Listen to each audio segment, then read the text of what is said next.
Hello বন্ধুরা, সবাই কেমন আছো? আজকে দেখো আমি একটা বড়ার রেসিপি নিয়ে চলে এসেছি। এটা কিসের বড়া তাই ভাবছো তো? এটা কলার বড়া।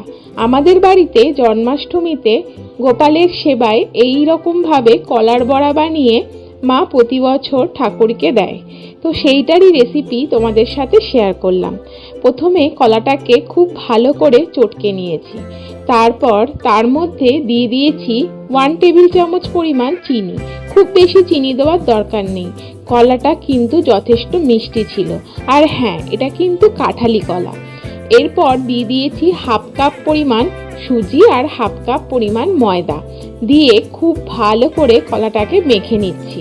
খুব বেশি শক্ত করে মাখার দরকার নেই, একটু নরম নরম হলেও কোনো অসুবিধা নেই। ভালো করে মাখা হয়ে গেলে কড়াইতে সাদা তেল দিয়ে তারপর এটাকে বড়ার আকারে দিয়ে বেশ উল্টে পাল্টে লাল লাল করে ভেজে তুলে নেব আমাদের কলার বড়া।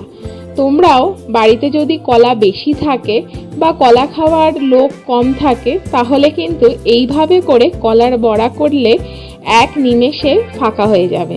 এই দেখো আমাদের কলার বড়া কিন্তু হয়ে গেছে, খেতে খুব ভালো হয়। তোমরা এর মধ্যে একটু নারকেলও দিতে পারো, আমি নারকেলটা দিলাম না, তোমরা চাইলে দিতে পারো। খেয়ে জানিও তোমাদের কেমন লাগলো। সবাই ভালো থেকো, সুস্থ থেকো, সঙ্গে থেকো।